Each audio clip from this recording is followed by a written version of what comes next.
सो stranger things का volume 2 एक epic conclusion को रीच किया और बहुत सारे मेजर रिवील्स भी करता गया अपने एंडिंग की तरफ पहुंचते पहुंचते।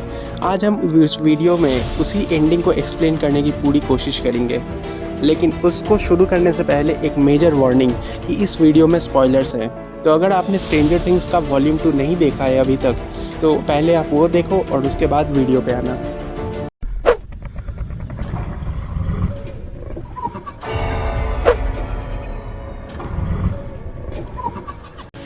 तो अगर सबसे पहले हम लोग एंडिंग पे आ जाएं, तो स्ट्रेंजर थिंग्स का सीज़न 4 वॉल्यूम 2 का एंडिंग सबसे तगड़ा माना जा रहा है अभी तक का।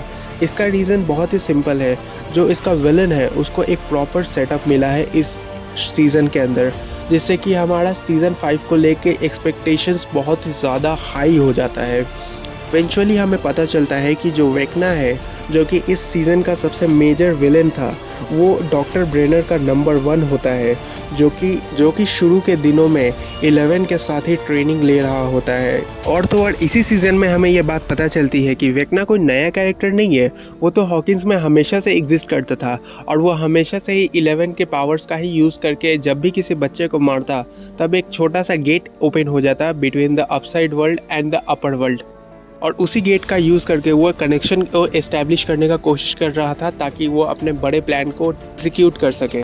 अब सीज़न 4 का जो वॉल्यूम 2 है वो एकदम पीक पे शुरू होता है और उसका जो लेंथ है वो अगर जज करें तो 2 आवर्स 19 मिनट्स का है, जो कि वन ऑफ द लॉन्गेस्ट है in the history of stranger things. इसके शुरुआत में हम देखते हैं कि कैसे हॉकिंस के जितने भी हीरोज़ हैं, हमारे शो के जितने भी कैरेक्टर्स हैं बेसिकली, वो सब अपने फाइट्स को लड़ रहे हैं। और तभी हम देखते हैं कि जो मैक्स है वो एक ग्रेव डेंजर में डाल चुकी है खुद को, क्योंकि वो एक ट्रैप सेटअप करती है वेक्ना के लिए। और क्योंकि हमें पता चल चुका था कि वेक्ना का जो 4th टारगेट है वो मैक्स है, तो इसीलिए वो एक प्लान बनाती है कि वो एक ट्रैप सेटअप करेगी और खुद ही अपने आप को चारा की तरह डाल देगी वेक्ना के आगे, जिसको देख के वेक्ना को आना ही पड़ेगा।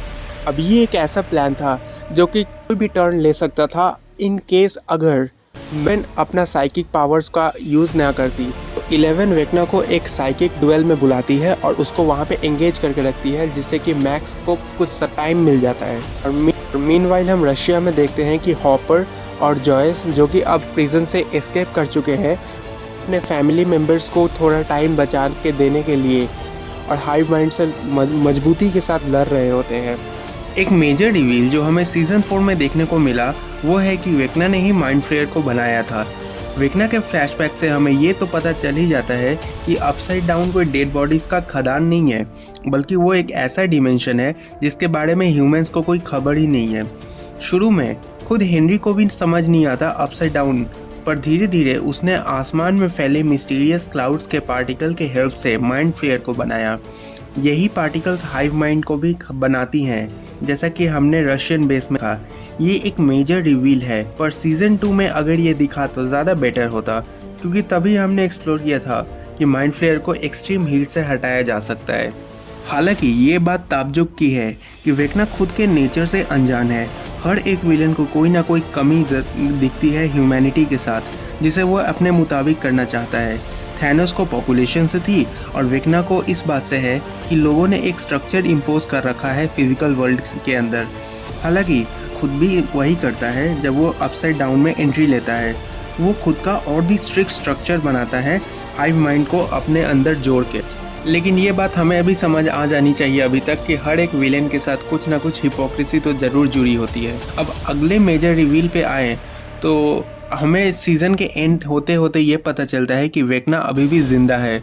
तो अब ये सवाल उठता है कि ये आखिर मरेगा कैसे, और क्या इतने पावरफुल विलेन को हराने के लिए सीज़न 5 अकेला काफ़ी है? सवाल का जवाब हमें सीज़न 4 के एंडिंग से मिलता है। वेक्ना को काफ़ी बुरी तरह हराया 11 ने साइकिक डुएल में, और दूसरी तरफ नैन्सी, स्टीव और रॉबिन ने उस फिजिकल बॉडी को हराने के लिए शॉटगन और कांच के बॉटल्स में आग लगाकर फेंका। इससे वेक्ना का इंजर्ड बॉडी विंडो से नीचे गिर जाता है। ही तीनों नीचे पहुंचते हैं उसे देखने और फाइनल चेक करने। वेक्ना की बॉडी पार्ट्स गायब होना शुरू हो जाती हैं। अब ये हिंट देता है उसके एस्केप का through the help of the creature, जिसको वो अपसाइड डाउन में कंट्रोल करता है। एक और मेजर क्वेश्चन जो सीज़न 4 व्यूअर्स के ऊपर फेंक के मारती है वो ये है कि हॉकिंस को ये क्या होता जाता है सीज़न 4 के एंड होते होते। ये डाउट बहुत से लोगों के मन में उठ सकता है कि अगर 11 जीत चुकी है तो ये हॉकिंस को क्या हो रहा है। सिंपल सा जवाब ये है कि अनफॉर्चुनेटली जो विक्ट्री 11 को मिली वो बहुत ही लेट से मिली, क्योंकि तब तक वो चौथे और आखिरी इंसान मैक्स को भी मार चुका था। जो अर्थ अपसाइड डाउन में हुआ वो क्लियरली डायमेंशंस के इंस्टेबिलिटी के कारण हुआ था। वो दरार एक नेचुरली ऑकरिंग पॉकेट डायमेंशंस है जो रियल वर्ल्ड के इतने करीब खुली है। वो अर्थक्वेक फाइनल शिफ्ट को दर्शाता है। अपसाइड डाउन का जो इन्वेजन होना होता है दूसरी डेमन्स के थ्रू वो भी पोस्टपोन होता हुआ दिखता है, वेक्ना के इंजरी के कारण या फिर तो शायद मैक्स के डेथ में 11 के इंटरफेरेंस के कारण।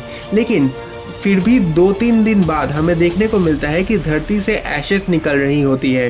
ये एपोक्लिप्टिक विजन देखकर 11 भी परेशान हो जाती है, क्योंकि सभी नज़ारे हेल को दर्शाते हैं। इसके अलावा 2 और सवाल है जो व्यूअर्स के दिमाग में उठ सकते हैं, और वो ये है फिर में आखिर एडी जैसे कैरेक्टर जिसको इतना ज़्यादा पसंद किया जा रहा था उसे क्यों मार दिया गया। और दूसरा सवाल ये है कि क्या मैक्स सच में मर चुकी है। बात करें पहले सवाल की तो एडी एक ट्रू कैरेक्टर जिसने हाइव माइंड को डिस्ट्रैक्ट करने के लिए बस अपनी जान दे दी। एडी एक इतना ही ट्रू कैरेक्टर था। एडी हमेशा से खुद को अपने डंजन्स और ड्रैगन्स में हीरो समझता था, और वो थोड़ा डिससेटिस्फाइड था अपने एक्शंस को लेके जो उसने पिछले दिनों कर रखे थे। इसी कारण डस्टिन और स्टीव से इंस्पायर्ड होकर वो हीरो की तरह सब कुछ फेस करने का डिसाइड करता है। और अगर मैक्स की तो वो लिटरली मरते मरते बचती है, लेकिन कोमा में है। इवन 11 भी रियलाइज़ करती है कि मैक्स ब्रेन डेड हो गई है, क्योंकि जब वो ब्रेन में घुसने की कोशिश करती है मैक्स के तो उसे कुछ नहीं दिखता सिर्फ सिवाय काले पर्दे की। अब मैक्स को पूरी तरह ना मारना ये दर्शाता है कि सीज़न 5 में उसका एक इम्पॉर्टेंट रोल रहने वाला है। अब सीज़न 4 में बहुत से चीज़ें ऐसी हुई है जो पहले कभी नहीं हुई थी स्ट्रेंजर थिंग्स के एंडिंग्स के अंदर। जैसे कि अब सब कुछ ओपन हो चुका है, सबके सामने हर चीज़ आ चुका है। अब गवर्नमेंट भी इस पर पर्दा नहीं डाल सकती कि सच में एक क्रिएटर एग्जिस्ट करता है जो कि रियल वर्ल्ड से इंटरेक्ट कर रहा है थ्रू द पॉकेट डिमेंशन। और दूसरी बात यह है कि हम सीज़न 5 में ऐसे बहुत सारे डिलेमा को देखेंगे, बहुत सारे फाइट्स देखेंगे रियल वर्ल्ड के साथ, और बहुत सारे कैरेक्टर्स के डेवलपमेंट्स भी देखेंगे। जैसे कि एक छोटा मगर मेजर रिवील हुआ इस सीज़न में कि हमारा विल एक गे है। अब हम सीज़न 5 में देखेंगे कि कैसे ये बात लोगों के सामने आएगी तो वो कैसे रिएक्ट करेंगे, और उसके बाद रॉबिन और विकी के रिलेशनशिप के डेवलपमेंट भी हम देखेंगे। तो ऐसे बहुत सी चीज़ें सीज़न 5 में आने वाली हैं। और अगर आपको ये वीडियो अच्छी लगी है तो इसको लाइक करना ना भूलें और चैनल को भी सब्सक्राइब करना ना भूलें। Thank you for watching.